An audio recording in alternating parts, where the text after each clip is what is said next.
Shalom Bapak Ibu Saudara yang terkasih di dalam nama Tuhan Yesus Kristus. Senang kembali bisa berjumpa dengan Bapak Ibu. Bagaimanapun keadaan kita hari ini, tetaplah bersuka cita karena Tuhan kita luar biasa baik. Kalau Tuhan telah pelihara kita satu pekan yang telah kita lewati kemarin, percaya bahwa ke depan Allah yang sama akan sertai dan tolong hidup kita. Oleh karena itu dengan sukacita hari ini saya rindu berbagi pengalaman, berbagi firman, sharing sesuatu yang Tuhan tanam dalam hidup saya. Sehingga hal ini dapat menjadi berkat bagi kita semua. Oleh karena itu dengan senang hati saya rindu supaya Bapak Ibu dapat bersama-sama dalam beberapa menit ke depan untuk belajar tentang firman Tuhan yang saya percayai pasti menguatkan kita dan menghibur kita apapun keadaan kita hari ini.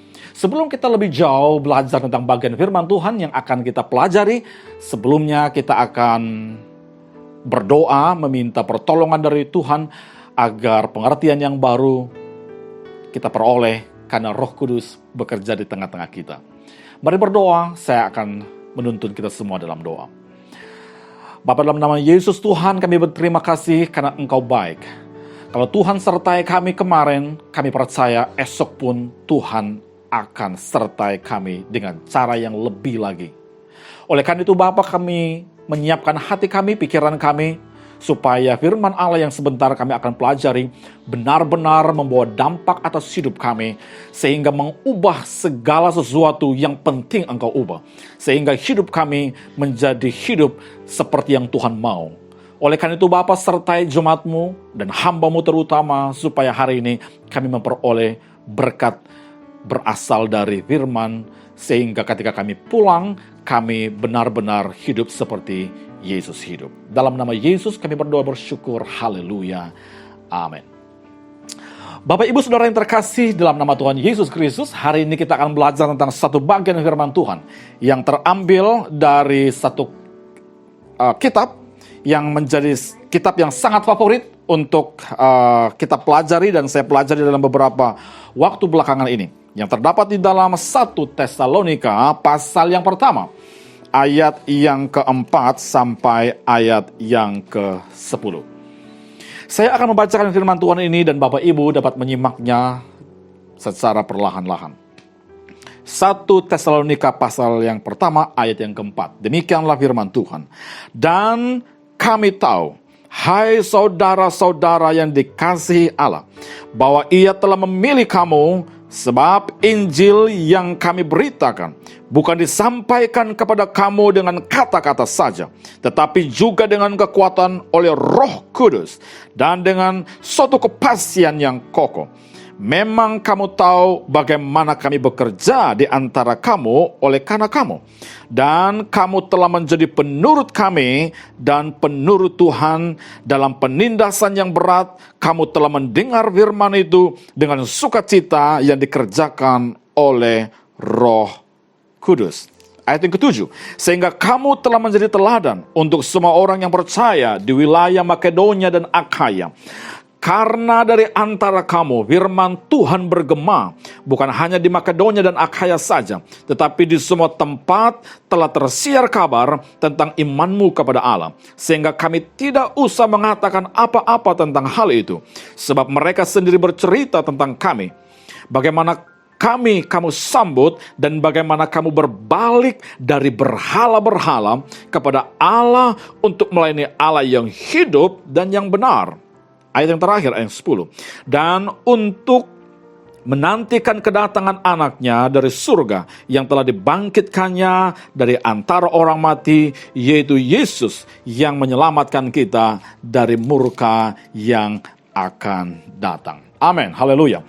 Bapak Ibu Saudara yang terkasih, dari pembacaan ini saya mengangkat sebuah topik yang akan kita renungi secara singkat saja, yang saya beri judul hidup yang tak mungkin meredup.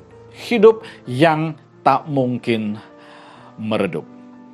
Saudaraku, kalau kita melihat beberapa figur yang seringkali muncul di layar televisi kita, entah mereka adalah aktris atau mereka adalah aktor yang seringkali memainkan peran-peran tertentu dan menjadi kekaguman bagi banyak orang di bangsa kita.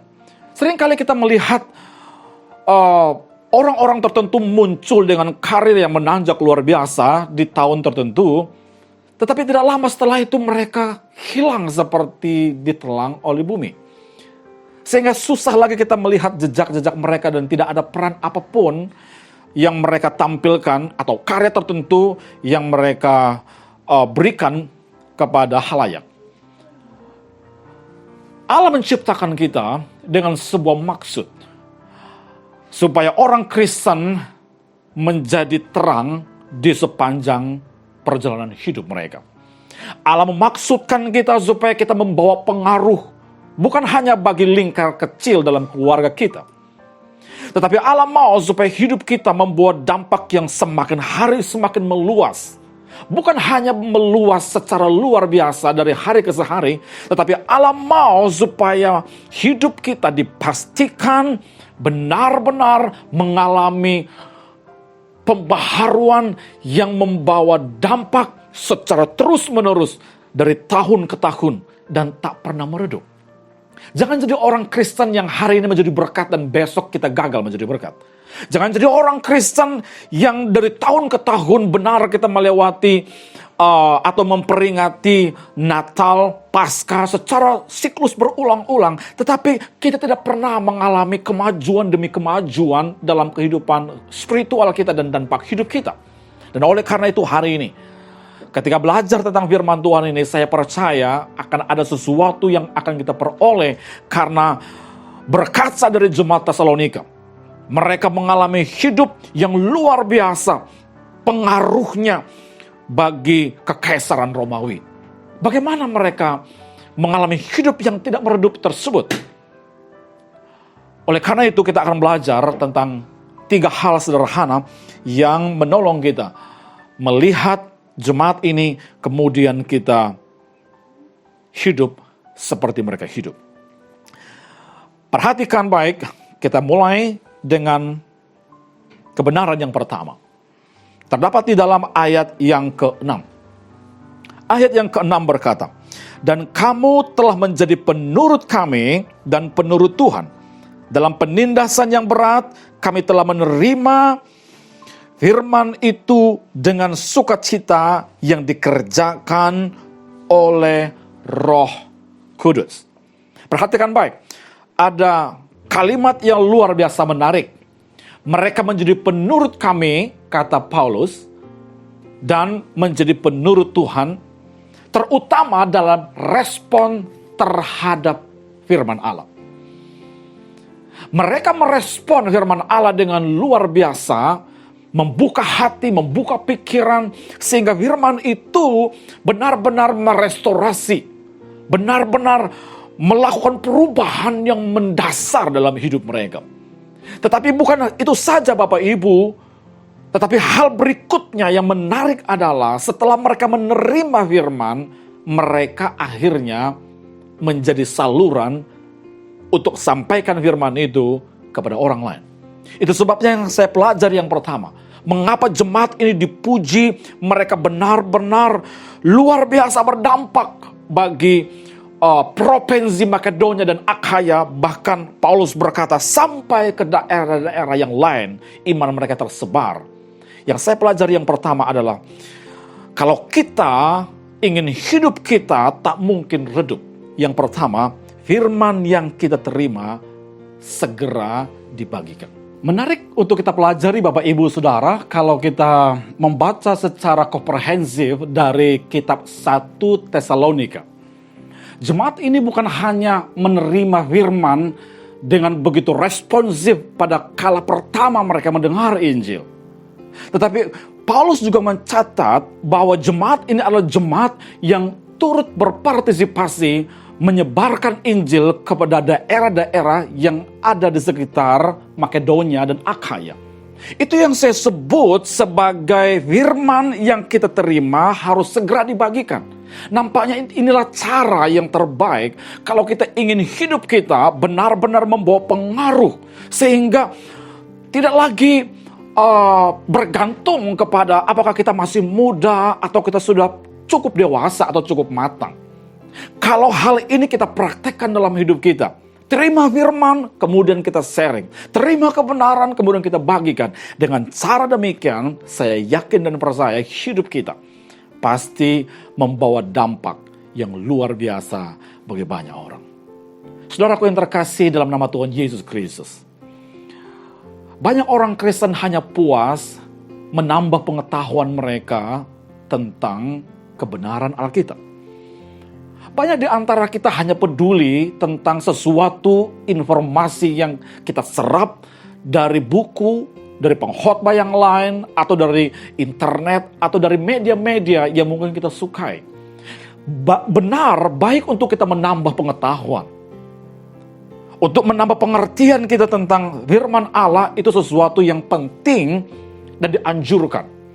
Tetapi saudaraku yang terkasih, menjadi berkat yang besar bagi orang lain, atau hidup kita benar-benar membawa pengaruh bagi orang lain, tidak hanya cukup mengandalkan pengetahuan kita.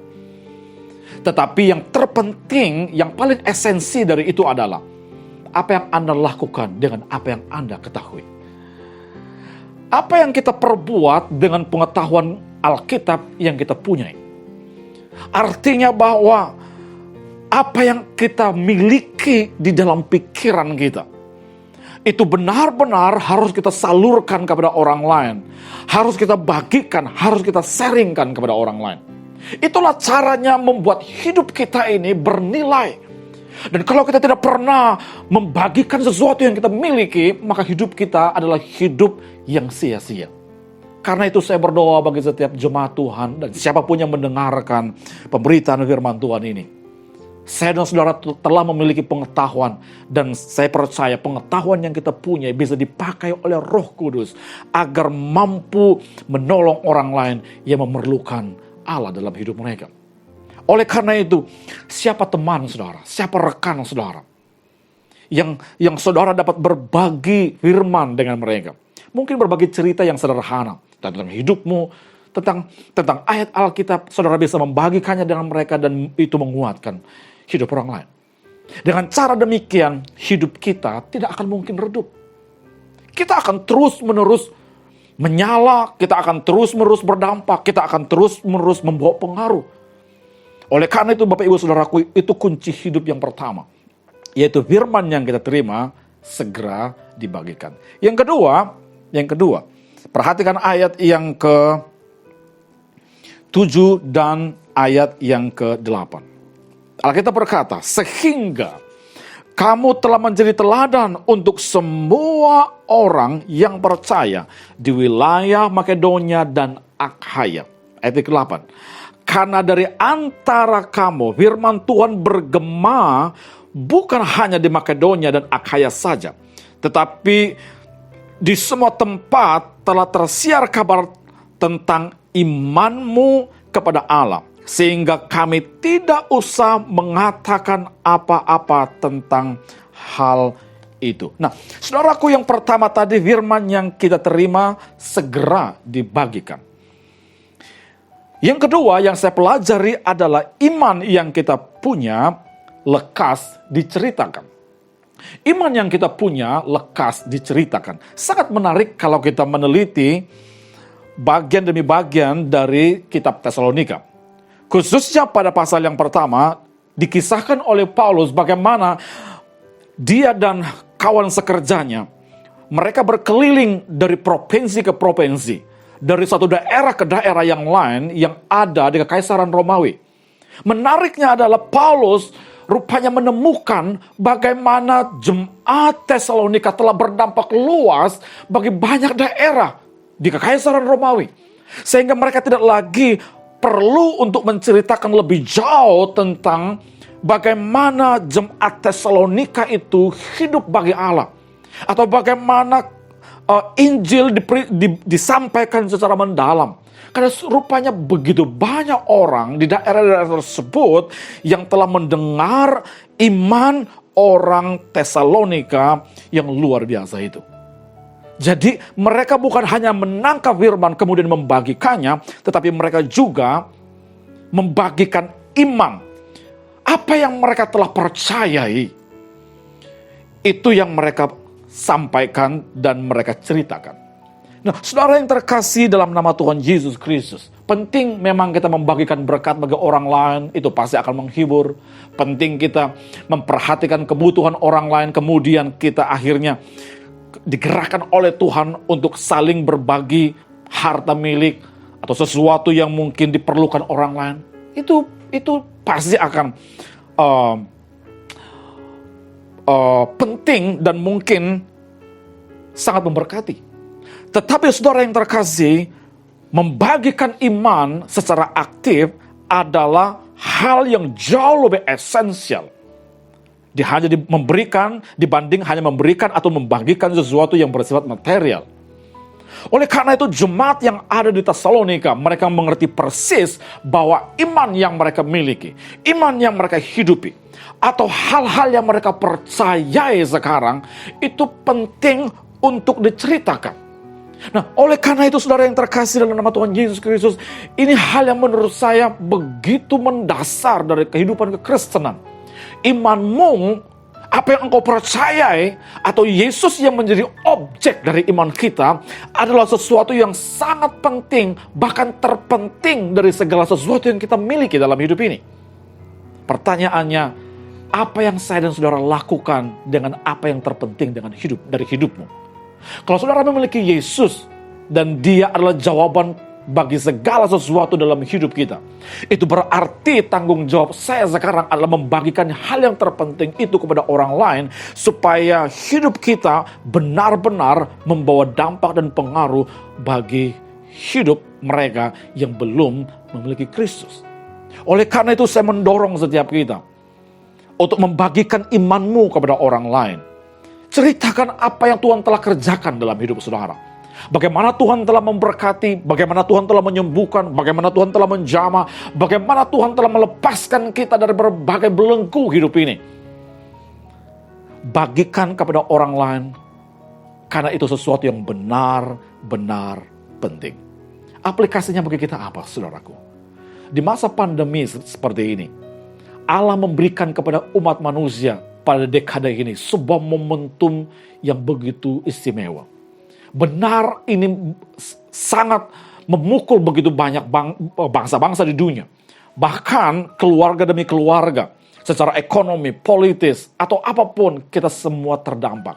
Tapi tahukah saudara, tidak ada momentum lagi di sepanjang sejarah dunia ini seperti yang kita temui sekarang. Itu berarti apa? Ada kesempatan yang Allah beri untuk kita membagikan apa yang telah kita miliki. Imanmu jauh lebih penting untuk dibagikan dengan apapun sesama material yang kau punyai di tanganmu hari ini. Sama seperti jemaat di Tesalonika, mereka hidup bagi Allah secara luar biasa, membagikan apa yang mereka miliki. Yang terakhir, kunci hidup yang tak mungkin meredup. Yang pertama, firman yang kita terima segera dibagikan. Yang kedua, iman yang kita punya lekas diceritakan. Yang terakhir, andalan yang kita percaya harus ditinggalkan. Ada andalan lain yang dipunyai oleh jemaat Tesalonika yang mereka telah tinggalkan, dan ini penting untuk kita cermati. Dan saya merasa ada begitu banyak hal lagi andalan dalam hidup kita yang sia-sia, yang harus segera kita tinggalkan. Perhatikan baik ayat yang ke-9, berkata demikian. Sebab mereka sendiri menceritakan tentang kami, bagaimana kami kamu sambut, dan bagaimana kamu berbalik dari berhala-berhala. Perhatikan baik. Orang yang ada di provinsi Makedonia dan Akhaya yang disebut sebagai jemaat Tesalonika, mereka hidup dalam sistem kepercayaan paganisme atau sistem kepercayaan yang mengandalkan dewa-dewa. Jadi ini merupakan pengalaman hidup atau sistem keyakinan yang telah berakar urat ratusan tahun lamanya. Mereka menjadikan berhala-berhala ini pemimpin hidup mereka, menjadi Allah mereka, menjadi Tuhan atas hidup mereka, menjadi penentu atas masa depan mereka. Dan mereka mempercayai berhala-berhala ini untuk urus hidup mereka. Tetapi ketika Paulus dan rekan-rekan datang kepada mereka dan berkata bahwa Yesus adalah Raja di atas segala berhala-berhala itu, maka Alkitab mencatat mereka segera berbalik dari berhala itu, meninggalkan keyakinan itu dan sistem-sistemnya. Kemudian mereka akhirnya melayani Allah yang hidup dan benar. Itu yang saya sebut sebagai andalan yang kita percaya harus ditinggalkan. Bagi kita sekarang, orang-orang Kristen, orang-orang percaya yang hidup di dunia postmodern, mungkin berhala kita tidak lagi dalam wujud batu, tidak lagi dalam wujud pohon, atau keyakinan-keyakinan primitif sejenisnya. Tetapi mungkin banyak di antara kita, berhalanya mungkin sedikit dimodifikasi. Mungkin berhala kita adalah material. Mungkin berhala kita adalah uang. Berhala kita adalah wanita. Berhala kita adalah pria yang ganteng, yang cantik. Atau sesuatu kehidupan atau bentuk kehidupan yang kita idam-idamkan. Intinya saudaraku sederhana. Jikalau kita sedang memikirkan, jikalau kita sedang berorientasi, mengejar sesuatu yang bukan Allah, dan kita percaya bahwa kita bisa dipuaskan di dalam sistem yang seperti itu berarti berhala kita adalah berhala yang dimodifikasi sesuai dengan apa yang kita cari. Jikalau hati pikiran kita terarah kepada sesuatu yang bukan Tuhan, maka itulah berhala yang kita andalkan dan kita cari. Saudaraku yang terkasih, luar biasa jemaat ini. Setelah mereka mendengarkan tentang Yesus, mereka benar-benar bertobat. Akhirnya mereka sesegera mungkin meninggalkan berhala-berhala itu dan sistem keyakinan lama itu. Kemudian mereka, Alkitab berkata, melayani Allah yang hidup. Berhala-berhala yang kita percayai sekarang, segala berhala kesuksesan yang kita kejar sekarang, semua itu adalah berhala yang mati dan tak dapat menolong hidup kita. Tapi marilah kita mengandalkan Yesus dan menjadikan Dia Tuhan di atas segala hidup kita. Biarkanlah Dia memerintah menjadi raja atas segala dimensi hidup kita. Pendidikanmu, keuanganmu, kesehatanmu, masa depanmu. Jikalau Yesus menjadi raja, maka Dia akan berotoritas atas hidup kita. Dan Dia pasti akan tolong kita sesuai dengan rancangan Tuhan atas hidupku dan atas hidupmu. Kalau saya dan saudara hidup dalam dunia ini, hal yang terpenting adalah bagaimana hidupmu tidak akan meredup di dalam dampak dan pengaruhnya bagi kerajaan Allah. Jangan berpikir saya masih muda, jangan berpikir saya sudah dewasa dan sebentar saya akan selesai dengan hidup saya. Atau mungkin di antara kita tergoda berkata, saya tidak bisa berbuat apa-apa lagi dengan hidup saya. Tapi Alkitab berkata, siapapun engkau, jikalau engkau masih memiliki Yesus atas hidupmu, masih ada kesempatan untuk kita hidup lebih berguna dan berdampak bagi dunia ini. Saya berdoa, kiranya Bapak Ibu Saudaraku, hari ini kita benar-benar hidup dengan mutu yang setara dengan apa yang Yesus mau, sesuai dengan kehendak Tuhan atas hidup kita semua. Saya berdoa kiranya firman Allah ini menolong kita untuk memikirkan ulang tentang hidup kita selagi kita diberikan kesempatan oleh Allah.